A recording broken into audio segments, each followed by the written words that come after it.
사랑하는 세물성도 여러분, 오늘도 이 아침에 여러분과 말씀을 함께 나누길 바랍니다. 이 시간에 많은 은혜 받기를 바랍니다. 우리 모두 샘물의 기도를 하나님께 먼저 올려드리겠습니다. 마음 모아 샘물의 기도를 하나님께 드리겠습니다. 먼저 우리 믿음을 고백합니다.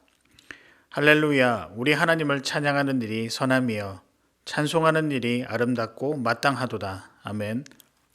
언제나 우리와 동행하시는 임마누엘의 하나님, 우리에게 주어진 모든 것이 하나님의 은혜임을 고백합니다. 올 한 해도 선하심과 인자하심으로 지켜주신 주님을 찬양합니다.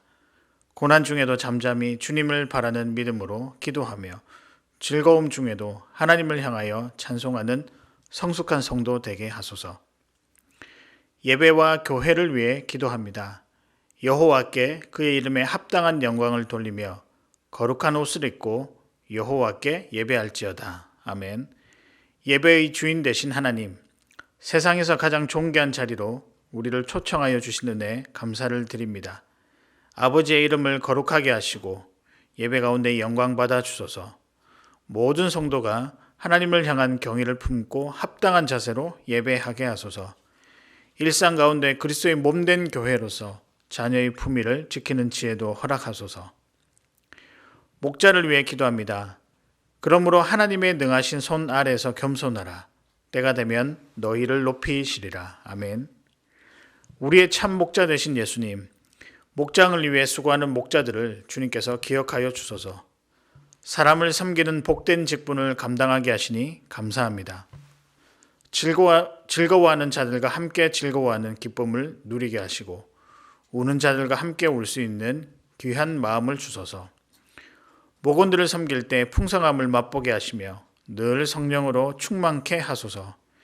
이 모든 목장의 사역 가운데 오직 주님의 이름만 높임을 받으소서. 다음 세대를 위해 기도합니다. 청년이 무엇으로 그의 행실을 깨끗하게 하리이까? 주의 말씀만 지킬 따름이니이다. 아멘. 말씀으로 이 땅에 오신 주님, 샘물의 다음 세대가 주의 말씀을 따라 살게 하소서. 바른 길을 행하는 자녀들의 걸음을 평안케 하시며 하나님께 소망을 두는 복된 자녀들이 되게 하소서. 주께서 좋은 것으로 우리 자녀들의 소원을 만족하게 하시고 우리 자녀들의 삶을 독수리같이 새롭게 하시는 은혜도 경험하게 하소서. 나라와 선교사 환우들을 위해 기도합니다. 두려워하지 말라. 내가 너와 함께함이라. 놀라지 말라. 나는 내 하나님이 됨이라. 내가 너를 굳세게 하리라. 참으로 너를 도와주리라. 참으로 나의 의로운 오른손으로 너를 붙들리라. 아멘. 의로우신 하나님, 이 나라의 혼란스러운 상황이 속히 진정되게 하시고 일상을 회복하게 하소서. 선교사님들이 복음 사역을 통해 귀한 열매 맺게 하시고 도우시는 하나님을 경험하게 하소서. 환우들을 기억하사 담대함을 허락하시고 의로운 오른손으로 붙으사 회복의 은혜를 더해 주소서. 오늘도 주님과 동행하는 형통한 하루가 되게 하옵소서. 우리 구주 예수님의 이름으로 기도합니다. 아멘. 오늘 저와 여러분이 함께 나누실 말씀은 누가복음 1장 5절에서부터 11절까지의 말씀입니다. 누가복음 1장 5절에서부터 11절까지입니다. 유대왕 헤롯 때 아비야 반열에 제사장 한 사람이 있었으니 이름은 사가랴요. 그의 아내는 아론의 자손이니 이름은 엘리사벳이라. 이 두 사람이 하나님 앞에 의인이니 주의 모든 계명과 규례대로 흠이 없이 행하더라. 엘리사벳이 잉태를 못함으로 그들에게 자식이 없고 두 사람의 나이가 많더라.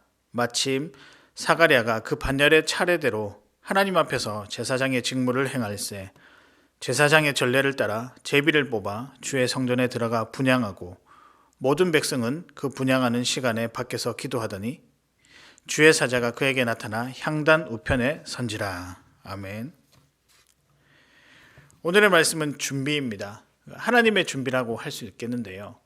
하나님은 자신의 사역을 위해 어떤 사람을 준비시킬까요? 능력이 많은 사람, 또 성실한 사람, 믿음이 좋은 사람, 긍휼함이 많은 사람들, 이런 사람들을 준비시키곤 합니다. 그러나 반대로 우리 하나님은 부족한 사람도 들어서 사용하시는 것 같습니다.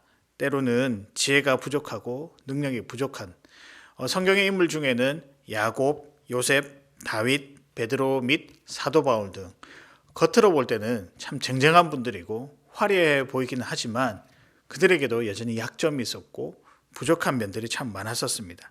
실수도 있었음에도 불구하고 하나님은 이런 자들을 하나님의 방법과 하나님의 때에 따라 그들을 세우셔서 사용하셨습니다. 우리는 어떨까요? 마음 같아서는 우리도 잘 준비되어서 하나님의 필요하실 때 참 잘 사용되었으면 좋겠다는 생각을 해보지만 우리의 노력과 하나님의 사용은 꼭 비례하는 것만은 아닌 것 같습니다. 우리의 노력과 반대로 될 때 우리가 그것을 느낄 때 속상해하기도 합니다. 그러나 이런 부족한 우리들도 하나님은 들어서 사용을 하십니다. 하나님은 어떤 준비를 시키실까요? 우리에게 필요한 하나님 나라의 어떤 계획들을 위해서 어떤 준비들을 시키시고 계실까요?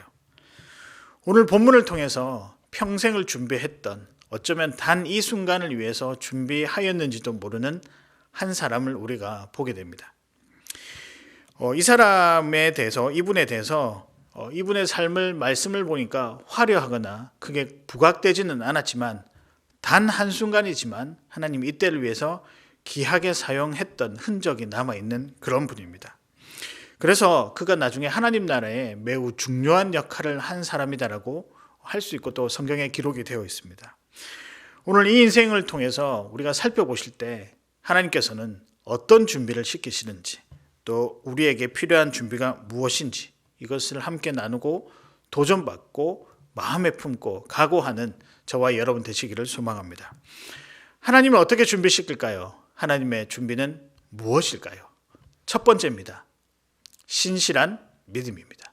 하나님은 믿음을 신실하게 준비시킵니다. 제가 좋은 믿음이라고 하고 싶었는데요. 그보다는 좀 더 강하고 책임감 있는 표현으로서 신실한이라는 그런 단어를 사용했었습니다. 저는 개인적으로 이 표현을 좋아합니다. 신실하다라는 평가 받기를 또 바라고요. 또 이렇게 어떤 사람에 대해서 평가할 때 신실한 사람이다라고 평가하는 것이 그 사람을 향한 최고의 평가라고 생각을 합니다. 경상도 말로 이 신실하다는 말을 좀 표현하면 찐득하게 변함이 없이 그 자리를 지킨다라는 의미로 사용하곤 합니다. 하나님은 신실한 믿음을 우리에게 준비를 시킵니다. 신실한 믿음을 가진 사람들을 주변에 종종 보게 됩니다. 근데 그런 분들을 잘 살펴보면 특별한 점이 있는데 변함이 없다는 점입니다. 하나님을 향한 마음도 그렇고 주변 사람들을 향해 또 그에게 주어진 일들을 행함에 있어서 변함이 없이 꾸준하게 그 일들을 수행해 나가는 것을 볼 수 있습니다. 우리 삶이 어떻게 보면 경험으로 되어지지 않는 일들이 참 많은 것 같습니다. 어려움도 있고요. 그다음에 고난도 있고. 근데 뒤돌아보면 그 모든 것이 우리의 생각과 계산으로 정리해 나가는 것이 아니라 믿음 하나로 정리해 나갈 때가 늘 많다는 것입니다. 예기치 못한 고난이 온다 해도 신실한 믿음을 가진 사람은 변함없이 그 자리에 심지를 세우고 우뚝 서 있는 사람입니다. 오늘 그런 사람이 세례 요한의 아버지 사가랴라는 생각이 듭니다. 이분에 대해서 평가하기를 6절에 이렇게 나와 있습니다. 하나님 앞에서 의인이니라. 부부가 하나님 앞에서 의인이다라고 평가를 받고 있습니다. 여러분, 하나님 앞에서 의인이라는 이 표현이 다름 아니라 신실한 믿음을 가진 사람이다라고 평가하는 것과 똑같은 의미입니다. 하나님 앞에 의인이라는 것은 하나님이 보시기에도 의인이지만 주변 사람들이 보아도 같은 믿음을 가진 성도가 보아도 이 사람은 의인이다라고 평가하는 것이 맞는 것 같습니다. 물론 성경 본문에는 이 사가랴를 직접적으로 준비된 사람으로서 하나님께서 준비시켰다라는 표현은 없지만 이 어려운 시기에 혼란스러운 시기에 제사장으로서 그의 사역들을 충실하게 감당하여 많은 사람들에게 믿음의 본이 된 것을 생각하면 그는 신실한 믿음을 가진 사람이다라고 평가받을 만합니다. 그런 의미에서 하나님께서 이 사가랴라는 제사장을 준비시키는 이 신실한 믿음을 위해 훈련을 차곡차곡 시키셨다라고 생각이 됩니다.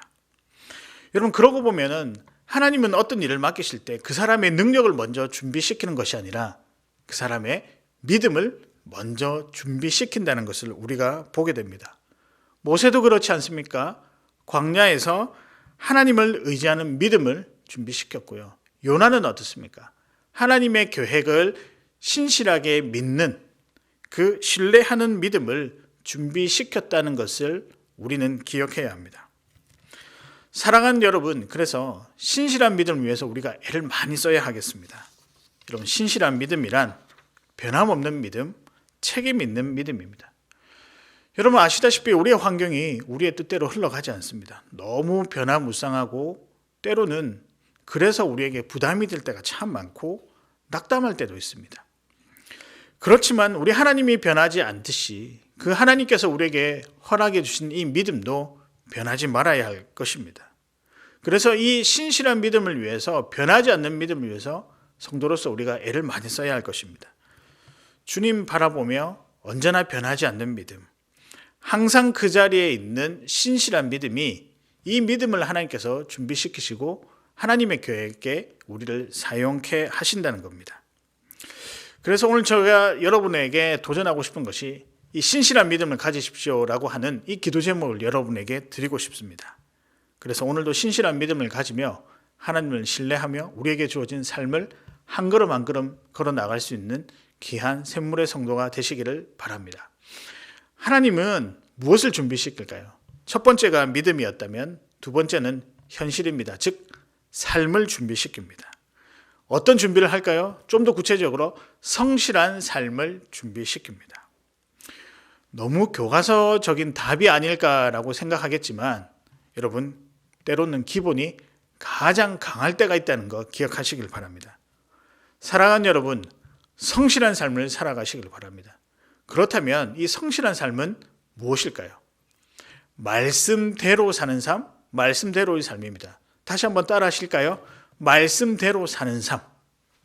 어떻습니까? 그것이 성실한 삶의 의미입니다. 6절 하반절에 보면 사가랴에 대해서 주의 모든 계명과 규례대로 흠이 없이 행하더라라는 표현이 나옵니다. 주의 모든 계명과 규례대로 행하는 것, 이것은 이해가 가는데요. 흠이 없이 행했다. 얼마나 대단했으면 성경 말씀에 흠이 없이 행하였다라고 표현하고 있겠습니까?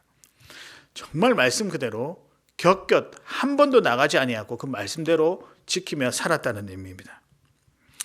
아니 그래도 사람이 실수할 수도 있고 때로는 유도리도 발휘할 수 있고 융통성 있게 요령이나 그런 것들을 부릴 수가 있는데 왜 이 사람은 어떻게 하면 이렇게 흠이 없이 다 행했다라고 평가받을까요? 여러 가지 이유가 있겠지만 저는 하나님의 인도, 하나님의 은혜, 더 나아가서는 하나님의 신비라고 생각합니다. 이 사람이 이렇게 행할 수 있었던 이유는 하나님의 신비, 다른 표현으로 성령 충만했기 때문에 이렇지 않나라고 생각을 합니다. 왜냐하면 왜 제가 신비라고 말씀드리냐면 우리 인간은 죄성이 가득하여서 스스로 선한 것을 행할 능력도 없고 의지도 없고 그리고 지속성도 없다는 것입니다. 그럼에도 불구하고 이분은, 이 사가랴와 그 부부는 흠이 없이 행했다라는 표현을 받았습니다. 이는 하나님의 신비와 하나님의 인도와 하나님의 은혜가 아니면 감히 설명할 수 없는 부분입니다. 여러분, 우리 신앙에 우리 믿음에 유효기간이 있다면 얼마라고 생각하십니까? 사실 1초도 안 될 것입니다. 그런데 제가 왜 1초라고 이야기를 하냐면 그만큼 짧다는 것입니다. 우리는 은혜 받았고 하나님 앞에서 이렇게 살아갈 거야 라고 다짐을 하지만 문을 나서는 순간, 예배당 문을 나서는 순간 우리의 죄성은 여과 없이 올라오게 되는 것을 보게 됩니다. 하나님의 은혜와 인도가 아니면 결코 살아갈 수 없는 것이 우리들의 모습입니다. 더 나아가 그의 아들 세례 요한을 위해서 하나님이 이 사가랴를 성실한 삶으로 살아갈 것을 훈련시켰습니다. 그렇기 때문에 이 세례 요한이 그의 아버지의 모습을 보고 그가 하나님 나라 예수 그리스도를 예비한 자로서 그의 사역을 잘 마무리할 수 있었던 것도 바로 이 성실한 삶 때문이라고 생각합니다. 제 신대원 동기 중에 성실한 삶을 살았던 친구가 있습니다. 너무 고지식하고요. 그냥 고지고대로 지켜서 참 재미없는 친구였습니다. 그런데 이상하게 참 그 친구가 생각이 납니다. 말씀대로 꾸역꾸역 살아가는 것이죠. 그런데 제가 아주 놀라운 사실 하나를 발견했습니다. 이 친구가 재미는 없을지언정 이 친구는 신뢰할 수 있는 믿을 만한 사람이었다. 왜냐고요? 그가 말씀대로 살아갔던 성실한 삶을 보냈던 친구였기 때문입니다. 그 친구는 믿을 수 있습니다. 말씀대로 살아갔기 때문에 그 성실한 삶을 신뢰할 수 있고 더 나아가서는 그 사람 자체도 신뢰할 수 있는 것입니다. 여러분, 우리가 이렇게 신뢰할 수 있는 존재로 세워져 간다면 하나님께서는 참 기뻐하실 것이고 우리에게 그 사역을 충분히 맡기실 것이라고 생각합니다. 이것이 하나님의 준비가 아닌가 생각을 합니다. 말씀대로 살며 사람과 하나님에게 신뢰를 얻는 귀한 여러분 되시기를 바랍니다. 하나님은 어떤 준비를 시키실까요? 마지막입니다. 예배입니다. 하나님은 우리를 예배 가운데 준비시킵니다. 사랑하는 여러분, 매주일 예배 가운데 하나님께서는 하나님 자신을 보여주고 계시고 또 하나님 자신이 우리에게 보여줌으로 말미암아 하나님의 자신을 우리에게 보여줌으로 말미암아 그분의 계획에 우리를 동참시킵니다. 그래서 예배 가운데 하나님의 임재를 경험하고 성령의 임재를 경험한다라고 표현을 하기도 합니다. 하나님은 다른 것이 아니라 이 예배를 통하여 우리를 준비시킵니다. 학교에서, 학원에서, 직장에서 준비시키는 것이 아니라 또한 삶의 여러 가지 어려움 또 좋은 일들 가운데 얻어지는 경험과 지혜에서 우리를 준비시키는 것이 아니라 예배를 통해서 하나님께서 가장 정확하게 그분의 계획을 알려주시고 보여주시고 인도하신다는 사실 꼭 기억하시길 바랍니다. 여러분, 그런 의미에서 제가 도전 하나 드리겠습니다. 다가오는 주일 예배, 오늘 월요일이니까요.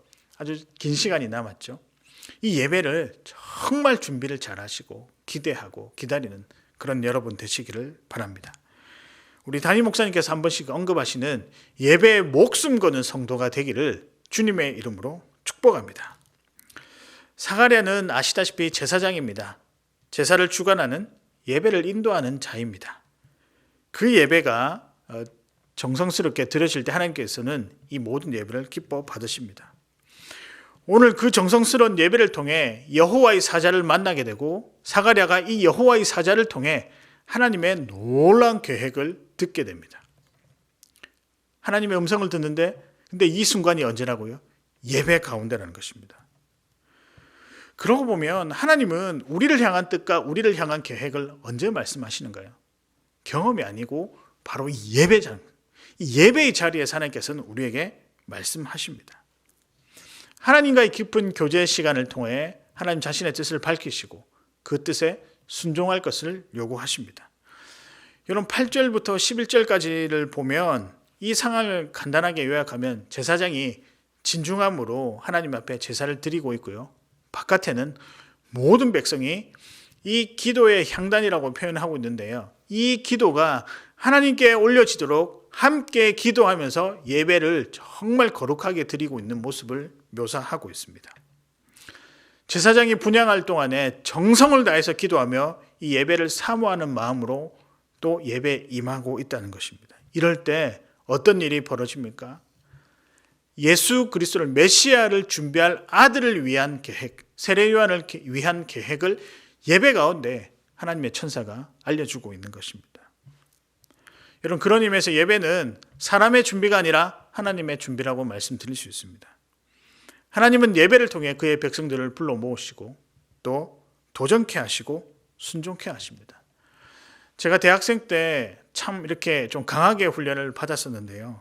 가르치시던 목사님 말씀이 생각이 나는데 예배가 어그러지면 행동도 어그러지고 생각도 어그러지고 또 반대로 예배가 너무 간절하면 생각도 간절해지고 우리의 행동도 간절해진다라고 배웠습니다. 그리고 그 간절함을 통해 하나님의 길을 찾게 된다라고 분명히 배웠습니다. 예배 훈련을 얼마나 잘 시키셨는지 참 지금에 있어서 너무 감사할 따름입니다. 이런 가인과 아벨을 한번 보십시오. 예배에 성공한 아벨의 삶과 예배에 실패한 가인의 삶이 분명하게 구별되는 것, 여러분도 말씀을 통해 살펴보았을 것입니다. 그런 의미에서 예배가 너무나도 소중합니다.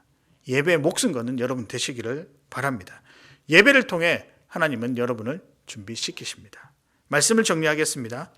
하나님의 준비라는 말씀입니다. 하나님은 어떻게 우리를 준비시킬까요? 첫 번째입니다. 신실한 믿음을 준비시킵니다. 다른 것이 아니라 믿음부터, 능력이 아닌 믿음부터 준비시킨다는 것. 여러분, 그래서 하나님의 일을 하고 싶은 욕구가 있으시다면 여러분의 믿음을 한번 점검해 보시길 바랍니다. 두 번째입니다. 성실한 삶입니다. 성실한 삶은 말씀대로 살아가는 삶입니다. 때론 이것이 고지식해 보여도 이것이 가장 강한 힘이요, 원천이요, 또 삶의 무기라는 사실을 꼭 기억하시길 바랍니다. 마지막입니다. 하나님은 예배를 통해 우리를 준비시킵니다. 예배 준비를 우리에게 부탁하시고 허락하시고 또한 준비시키십니다. 이 예배를 통해 하나님의 계획을 우리가 듣게 되는 것입니다.